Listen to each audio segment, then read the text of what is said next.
बिस्मिल्लाहिर्रहमानिर्रहीम नहमदुहु व नुसल्ली अला रसूलिहिल करीम अम्मा बाद। कल हमने आपको ये पढ़ाया था कि जब आप लड़का या लड़की अपने लिए चूज कर रहे हो तो उसमें जो देखने वाली क्वालिटीज है, अल्लाह के नबी ने जो फरमाया कि लोग माल की बुनियाद पर, खूबसूरती की बुनियाद पर, हसब और नसब की बुनियाद पर निकाह करते हैं, लेकिन दीनदारी को तरजीह देना चाहिए। तो ये चारों टॉपिक हमने आपके क्लियर कर दिए हैं और कल हमने आपको साफ तौर पे बताया है कि दुनियादारी देखने से पहले अगर वो ऑलरेडी मालदार है कोई मसला नहीं है, ऑलरेडी लड़का या लड़की खूबसूरत है बहुत अच्छी बात है, no issue, there is no issue.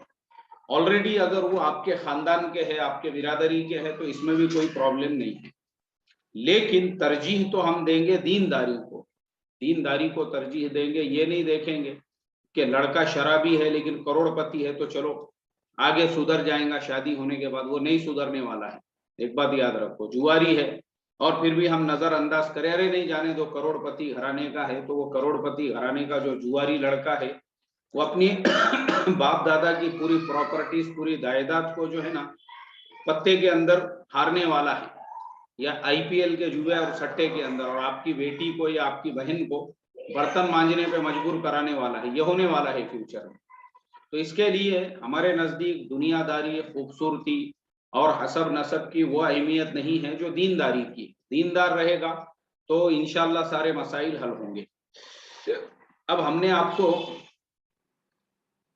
चारों चीजों की वजाहत कर दी थी, अब आज जो है ना, अब हम और कुछ पॉइंट्स बताने वाले हैं कि कौन कौन सी चीजें हैं जिनका लड़का लड़की देखने में ख्याल रखना ये बहुत जरूरी है, ये बहुत ज्यादा जरूरी है। रिश्ता देखने के अंदर ये बेसिक चीजों को भी आपने ख्याल रखना चाहिए।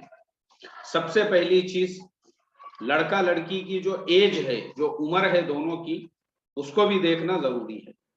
मिसाल के तौर पे लड़का लड़की की एज में ज्यादा गैप नहीं होना चाहिए। अगर ज्यादा गैप होगा तो ये आप आगे चल के प्रॉब्लम्स क्रिएट करेगा। जैसे मिसाल के तौर पे लड़के की उम्र 40-45 है और लड़की की एज 17-18 या 20 साल है, तो फिर क्या होगा, वो मर्द जो है उम्र के हिसाब से कमजोर होता रहेगा और लड़की की उम्र जैसे जैसे 20, 22, 25, 30 होंगी, उसके अंदर जो शहवत है, उसके अंदर जो जवानी का जोश है और उसका जो सेक्सुअल डिजायर है, वो ज्यादातर जो है इंसान के अंदर 25 से लेके 40 के दरमियान में होता है।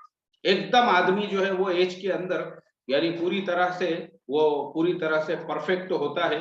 तो वो जो एज होंगी उस वक्त में वो जो मर्द होगा, लड़की की उम्र 18-20 साल थी, लड़के की एज थी 40-45 साल, अब वो बुढ़ा हो रहा है और लड़की का जोश बढ़ते जा रहा है, तो आगे चल के दोनों में प्रॉब्लम्स क्रिएट होंगे। वो लड़की अगर अफीफा है तो ठीक है, नहीं तो फिर क्या करेंगी, वो बाहर दूसरे लौंडेबाजी शुरू कर देंगी, फिर वो लड़के तलाश करना शुरू कर देंगी फेसबुक के ऊपर और किसी भी तरह से। तो इसका ख्याल रखें।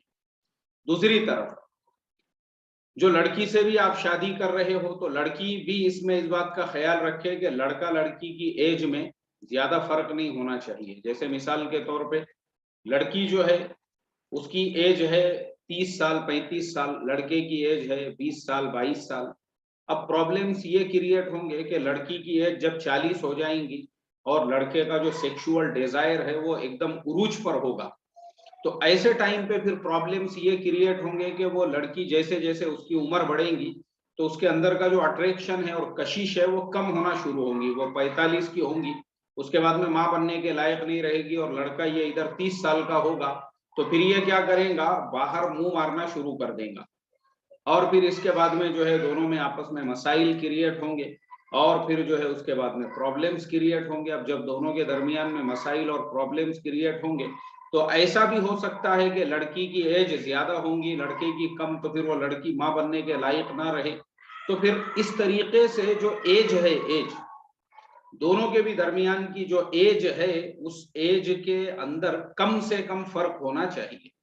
जैसे मिसाल के तौर पे अगर लड़के की एज 30 है, 32 है, 35 भी है और लड़की की एज 20 है, 22 है, 25 तक भी है, यानी दोनों की एज के दरमियान में अगर एक 10 से 12 साल का डिफरेंस है, कोई बात नहीं है, तो फिर मैं समझता हूं कि वो लोग आसानी से अपनी जिंदगी गुजार सकते हैं। लेकिन अगर ज्यादा गैप होगा कि लड़का 40-45 का और लड़की 17-18 या 20 साल की है, तो फिर प्रॉब्लम्स क्रिएट हो सकते हैं। दूसरी चीज, ऐसे ही अगर लड़की की भी एज अगर लड़के से 2-5 साल ज्यादा है, मिसाल के तौर पे लड़की 25 की है, लड़का 20-21 का है, तो चल जाएगा। या लड़की 30 की है और लड़का जो है 20-22-25 का है, तो भी कुछ प्रॉब्लम्स नहीं है। यानी ज्यादा गैप नहीं होना चाहिए दोनों की भी एज में, दोनों की भी उम्र में, वरना बहुत सारे प्रॉब्लम्स क्रिएट होंगे, बहुत सारे मसले मसाइल पैदा होंगे और फिर बहुत सारे जो है आगे चल के आपको अपनी जिंदगी के अंदर। तो आज के ये इतने सबक का खुलासा ये है कि एज भी जो है ये मायने रखती है। 1-2 साल का difference, there is no issue, that is acceptable. अगर उतना है तो ठीक है, कोई प्रॉब्लम नहीं है। ज्यादा गैप नहीं होना चाहिए लड़की की भी और लड़के के भी, दोनों की भी एज में। उसके बाद में दूसरी जो चीज है वो है एजुकेशन, हमारे आज के जमाने के हिसाब से। अब हमारे जमाने के हिसाब से मोस्टली रिश्तों के अंदर ये देखा जाता है कि भाई देखो, हमारी लड़की जो है वो मेडिकल की तालीम पढ़ रही है, तुम्हारा लड़का क्या पढ़ रहा है, या हमारा लड़का मेडिकल पढ़ रहा है, लड़की क्या पढ़ रही है। तो ये मैचिंग आज के जमाने के हिसाब से जरूरी है, वरना आगे चल के फिर ये प्रॉब्लम्स क्रिएट होंगे। मियाँ बीवी दोनों के भी दरमियान में रोजाना लड़ाइयाँ होंगी, रोजाना झगड़े होंगे और दोनों के भी बीच में जो है प्रॉब्लम्स क्रिएट होंगे कि क्योंकि ये जो ईगो होता है, एजुकेशन का जो ईगो होता है ना, ये बहुत खतरनाक होता है। अभी हमारे पास में एक रिश्ते का मसला आया, एक लड़की जिसने BUMS किया हुआ है। BUMS मतलब जो डॉक्टर की डिग्री होती है, डॉक्टर में भी बहुत सारी डिग्रियां होती है, MBBS है, BAMS है और BUMS है। तो BUMS उस लड़की ने किया हुआ था, लेकिन जिसके साथ में उसका निकाह हुआ था, जिसके साथ में उस लड़की का निकाह हुआ था, उसके साथ में उसके रोजाना लड़ाई झगड़े होते थे और वो सिर्फ इसी बेस के ऊपर होते थे कि वो लड़का BHMS था, लड़की BUMS थी।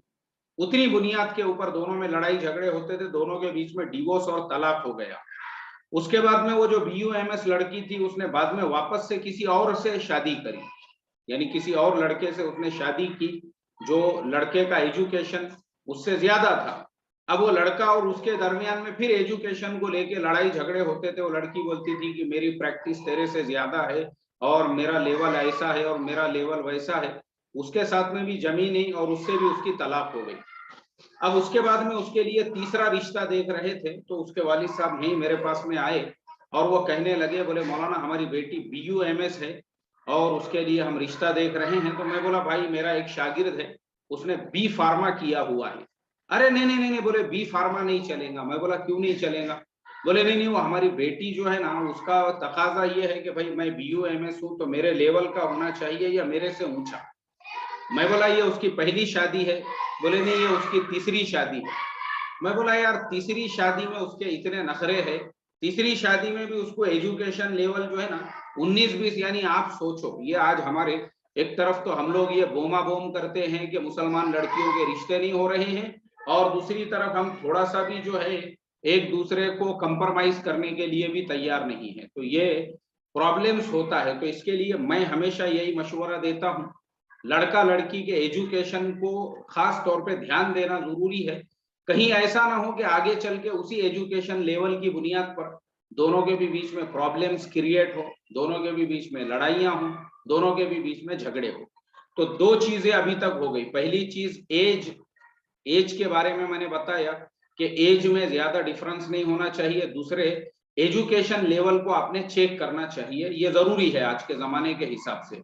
ऐसा नहीं है कि लड़की जो है वो ग्रेजुएट है या पोस्ट ग्रेजुएट है और आप अपने रिश्तेदारी में कोई 10वीं में 10 बार फेल लड़के से सिर्फ खाला का है, फुप्पू का है और जो है रिश्तेदारी में है बोल के उसका जबरदस्ती निकाह करके दे रहे हो, तो आगे लड़ाइयां होंगी, झगड़े होंगे। हाँ, मर्द अगर ज्यादा पढ़ा लिखा है तो वो कम पढ़ी लिखी बीवी को संभाल सकता है, देयर इज नो इशू। मर्द के अंदर वो उतना कैपेबल होता है, लेकिन फीमेल्स के बहुत सारे प्रॉब्लम्स होते हैं, उनके अंदर का जो ईगो, जो एटीट्यूड और वो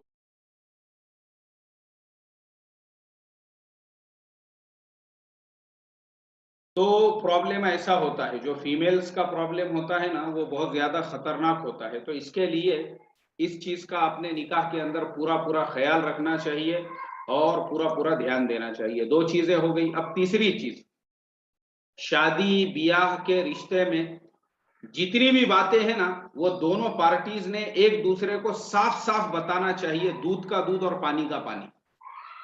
एक बात याद रखो ये मेरी, यानी लड़के वाले हो या लड़की वाले हो, दोनों ने भी किसी को भी मुबहम में नहीं रखना चाहिए, अंधेरे में नहीं रखना चाहिए। अब जैसे मिसाल के तौर पर एक लड़का है, उसने डिप्लोमा किया हुआ है इंजीनियरिंग में, तो आपने लड़की वालों को यही बताना चाहिए कि भाई देखो हमारा बेटा ग्रेजुएट है और उसने डिप्लोमा किया हुआ है इंजीनियरिंग में।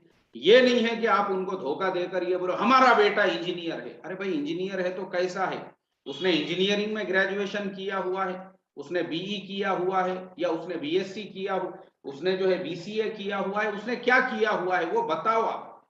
कि वो 12वीं पास था, उसके ऊपर उसने इंजीनियरिंग इन डिप्लोमा किया हुआ है। तो ये क्लियर करना बहुत जरूरी है। ये बहुत सारे प्रॉब्लम्स क्या होते हैं, लोग ये बोलते हैं हमारा बेटा डॉक्टर है। अच्छा डॉक्टर है भाई, कहां से एमबीबीएस किया आपने? नहीं नहीं उसने किया नहीं। वो फुलाने जो डॉक्टर साहब है ना, उनके क्लिनिक के अंदर बोले पिछले 5 सालों से कंपाउंडर बोल के है, अब ये भी डॉक्टर बन गया, पूरे गांव में इसको भी डॉक्टर साहब डॉक्टर साहब डॉक्टर साहब लोग बोलते हैं। तो ये ऐसा नहीं चलेगा, ये धोखा है ये इस तरीके से। तो दो चीजों के अंदर जो है ना, और आपकी भी जिम्मेदारी है, चाहे आप लड़के वाले हो या लड़की वाले हो, अगर आपको डाउट है तो आप पूरी तरह से वेरीफाई कीजिए कि भाई ये जो बोल रहे हैं ये सही है या नहीं है। क्योंकि आज के जमाने में ऐसे धोखे बहुत हो रहे हैं, जिसके अंदर लोग रिश्ते की मजलिस में जब बैठते हैं तो बोलते हैं हमारा बेटा ऐसा है, हमारी बेटी वैसी है, और रियलिटी में वो वैसे नहीं होते हैं। एक चीज तो ये हो गई। दूसरी चीज ये है कि अगर लड़का लड़की को कोई बीमारी है तो वो भी आपने साफ तौर पे एक दूसरे को बताना चाहिए, छुपाना नहीं चाहिए। अब जैसे मिसाल के तौर पे लड़की को फीट के झटके आने की आदत है, और ऐसे ही जो लड़का है वो लड़के में कोई आयब है, कोई नक्स है, उसको कोई बीमारी है, तो बताओ। किसी की बहन बेटी की जिंदगी बर्बाद मत करो, लोगों को धोखे मत दो। इसलिए कि मैं आपको एक मेरे रिश्तेदारी में पेश आया हुआ वाकया बताता हूं। मेरी एक कजिन सिस्टर माशाल्लाह जो गवर्नमेंट टीचर, और उसको एक रिश्ता आया जिसके अंदर ये कहा गया कि बोले लड़का जो है वो भी गवर्नमेंट टीचर है, और उनका घराना ऐसा है और उनका घराना वैसा है और वो लोग वैसे है। अब वो रिश्ता तय हो गया। वो तय होने के बाद मैं खुद उस निकाह के अंदर शरीक था। अब प्रॉब्लम ये था कि मैं पुणे में था, रिश्ता जो जिन लोगों ने तय किए मुझे कुछ पता ही नहीं था उन लोगों ने क्या तहकीक किए क्या नहीं किए। मैं डायरेक्ट उस बच्ची के निकाह में शरीक हो गया। निकाह होने के 6 महीने के बाद में एक दिन अचानक रात में उसका जो हस्बैंड था उसको मेजर हार्ट अटैक आया और वो जगह पे मर गया। अब जब वो मर गया, उसका इंतकाल हो गया, वो होने के बाद में फिर हमने तहकीकात की। हमने बोले भाई नौजवान बच्चा था 24-25 साल जिसकी एज थी, उसको मेजर हार्ट अटैक कैसे आया? मैं उसके डॉक्टर से मिला और मैंने जब उनसे बातचीत किया तो वो डॉक्टर साहब ने बताया, बोले एक्चुअल में इसको पैदाइशी इसके हार्ट के अंदर प्रॉब्लम था, जिसे हम लोग बोलते हैं ना हार्ट में सुराख होना। ऑलरेडी बोले इसके हार्ट के अंदर इतने इतने एमएम का जो है वो होल था, जिसकी वजह से इसका हार्ट पहले से ही कमजोर था। इसके माँ बाप ने इसकी शादी ही नहीं करके देना चाहिए था।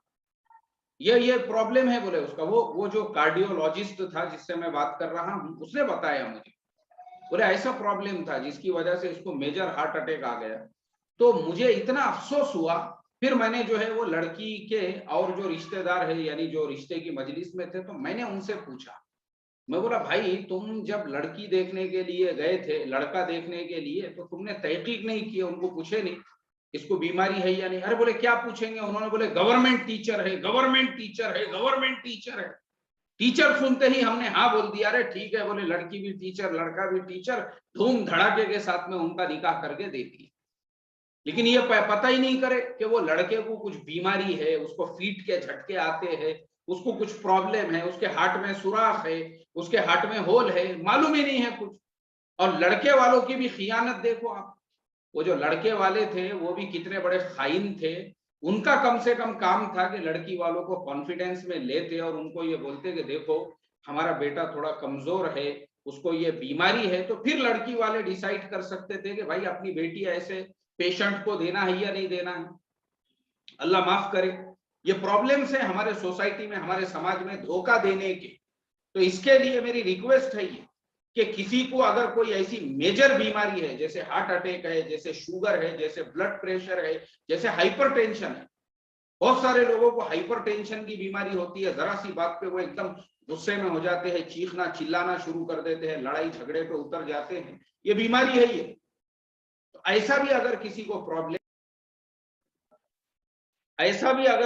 प्रॉब्लम है तो आप बताओ, आप छुपाओ मत उसको, आप धोखा दे रहे हो अगर आप जो है उस प्रॉब्लम को छुपा रहे हो तो, किसी की बहन बेटी के साथ में आप खिलवाड़ कर रहे हो तो ये शरीयत आपको बिल्कुल भी इसकी इजाजत नहीं देती है, बल्कि शरीयत तो आपको ये कहती है कि भाई आप जो है वो हर बात को आप क्लियर कीजिए, आप जो है पूरी वजाहत कीजिए और पूरा जो है उसका खुलासा कीजिए, उसको कोई बीमारी तो नहीं। एक और वाकया मैं आपको सुनाता हूँ, और एक वाकया, यानी ये लोग जो धोखा देते हैं उसके अंदर कैसी लड़कियों की जिंदगियां बर्बाद हो जाती है। एक केस मेरे पास में यहीं पे हमारे ऑफिस में आया, इस्लाह मुआशरा के ऑफिस में, और वो जो मसला था वो मसला ऐसा था जिसके अंदर जो है वो यानी जो मसला था वो मसला ऐसा था कि जिन्होंने शिकायत लेकर आए थे, तो मसला ऐसा था कि एक लड़की के वालिद साहब वो मेरे पास में शिकायत लेकर आए। उन्होंने कहा मौलाना हमारी बेटी का निकाह होके 1.5 साल हो गया और 1.5 साल के बाद में उसकी जो सास है वो अपनी बहू को जो है ताने मारने लगी, और बहू को जो है वो ये कहने लगी कि क्या बात है तुझे 1.5 साल हो गया, तू प्रेग्नेंट क्यों नहीं हो रही है, तू प्रेग्नेंट क्यों नहीं हो रही है। और लड़की की माँ को उन्होंने फोन करके कहा तुम्हारे बेटी का इलाज कराओ, इसको हमल क्यों नहीं ठहर रहा है। अब लड़की की माँ भी जो थी उसने अपने बेटी को लेकर आ गई अपने घर पे, और लाने के बाद वो भी बेटी को ही कोसने लगी, उसको ही बोलने लगी तू ऐसी कैसी है, तेरे शादी में पहले ही हमने 10 लाख रुपया खर्चा किए, अब तेरी वजह से और हमारे लिए ऐसे प्रॉब्लम्स, ये वो सारी चीजें, क्योंकि उमूमन हमारे मुसलमान घरानों में यही होता है, और खास तौर पे इंडिया के अंदर चाहे घराना किसी का भी हो, लड़कियों को ही टॉर्चर किया जाता है, उन्हीं को ब्लेम किया जाता है, हर बात के लिए उन्हीं को कसूरवार ठहराया जाता है, जबकि गलती किसी और की भी होती है। और वो लड़की के केस में भी ऐसा ही हुआ, वो बेचारी रोने लगी, उसने अपनी माँ से कहा कि अम्मा तुम भी बगैर तहकीकात के मुझे कोस रही हो, तुम्हारा काम था पहले तुम तहकीकात करते, आज मेरी शादी होके 1.5 साल हो गया है, मेरे हस्बैंड ने मुझे हाथ भी नहीं लगाया 1.5 साल में, हाथ भी, मेरे साथ में सेक्सुअल रिलेशन बनाना तो दूर की बात, फिजिकल रिलेशंस बनाना तो दूर की बात, उसने मुझे आज तक हाथ भी नहीं लगाया ऐसा।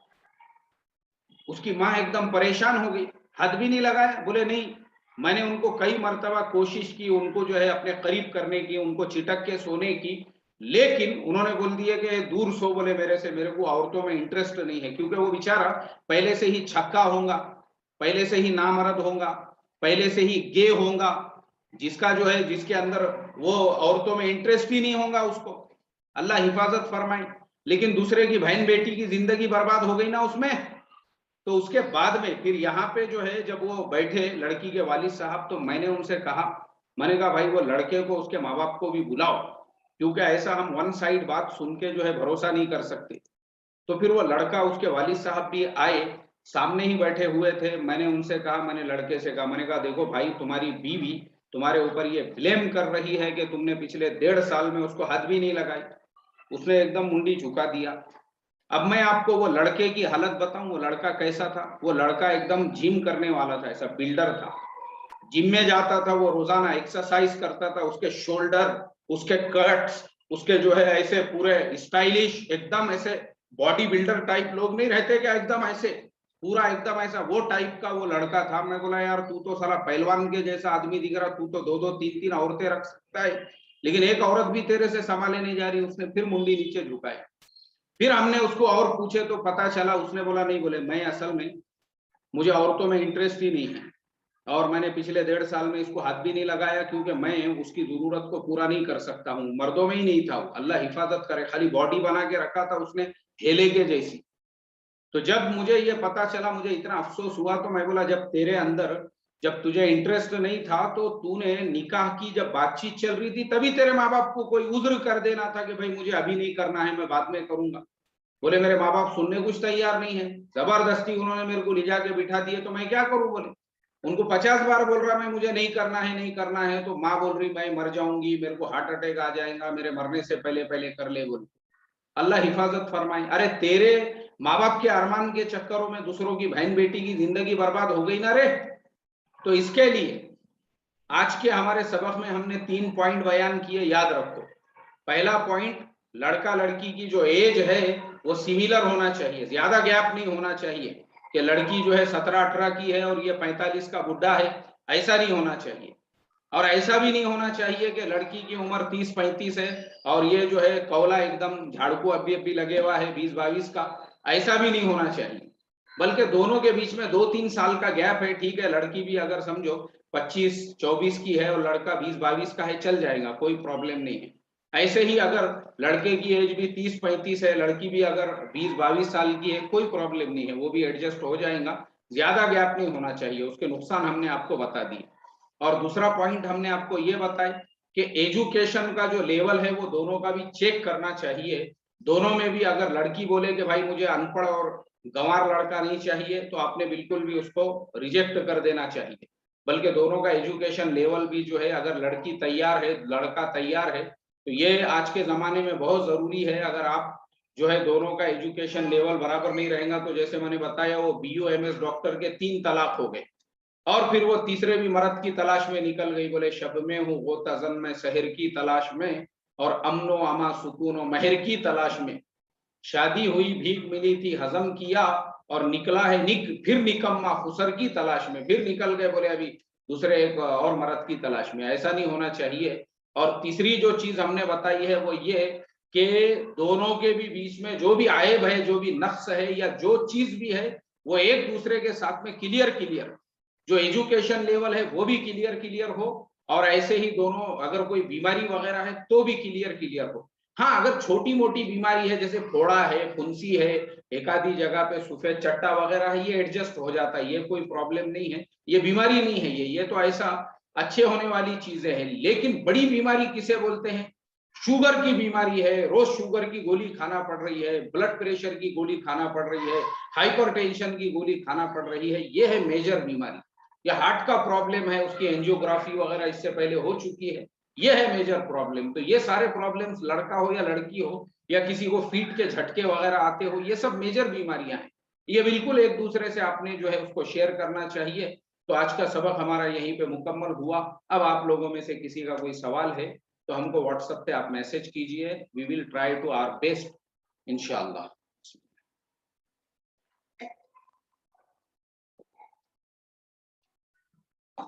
अल्हम्दुलिल्लाह। चलिए, अब किसी का कोई सवाल है तो मुझे व्हाट्सएप पे मैसेज कीजिए आप।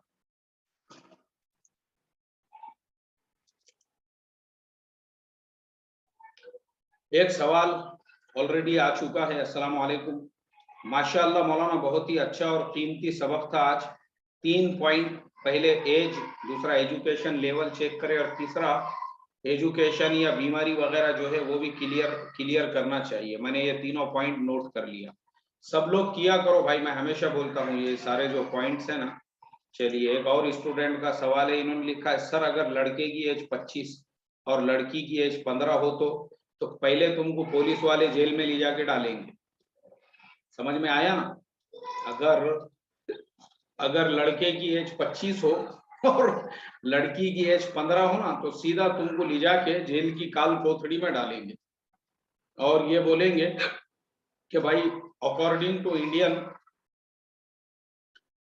कॉन्स्टिट्यूशन और law everyone should be married for males age limit by Indian government starting from 21st and for females 18, यानी मर्दों के लिए 21 और लड़कियों के लिए 18, ये एज लिमिट है इंडियन गवर्नमेंट की तरफ से। वो आपको सीधा सीधा रवानगी के आदाब देंगे। चलिए, इसी तरह से और 2 सवाल आ गए हैं।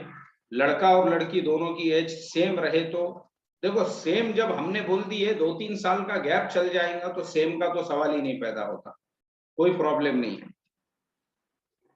पहली एक ही लड़के वाले का रिश्ता आया था मेरी बहन को, मगर आप और 3 रिश्ते आए हैं जिसमें एक हाफिज आलिम है, दूसरा सिर्फ आलिम है, वो तलाकशुदा है, और एक रिश्ता ना आलिम है ना हाफिज है बट कंप्यूटर हार्डवेयर नेटवर्किंग है। जी, हाँ, तो अब तीनों में से आप देखो किसके आदाब अच्छे हैं, अखलाक अच्छे हैं, किसके अंदर जो है दीनदारी है, नेक सिफात है, उस हिसाब से आप फैसला लो। जी हाँ, ये जो है 18 और 28 का एज गैप तो ये चल जाएगा, इसमें देयर इज नो इशू। अगर लड़का 28 का 30 का भी है और लड़की जो है वो 18-19 की है तो कुछ प्रॉब्लम नहीं है। ये एज जो है ये ज्यादा फर्क नहीं समझा जाएगा इस चीज को। चलिए, और किसी का कोई सवाल है भाई?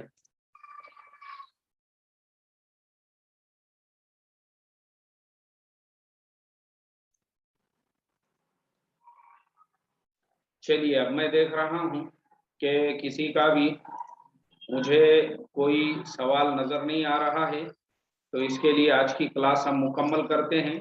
और संडे को भी छुट्टी नहीं रहेगी, हमारा सबक ऐसे ही कंटिन्यू चलेगा, क्योंकि बहुत सारे सबक हमारे वो बाकी रह गए हुए हैं, तो मैं ये चाहता हूँ कि हमारे सारे सबक पूरे हो। ठीक है, ऐसे ही हमारी 9:15 से यूट्यूब पे आज लाइव मजलिस रहेगी, उसमें भी आप शरीक हो जाओ। और सितंबर की जो बैच है 1 सितंबर से, उसके लिए अपने दोस्तों को, अपने फ्रेंड्स को मोटिवेट करो एडमिशन के लिए।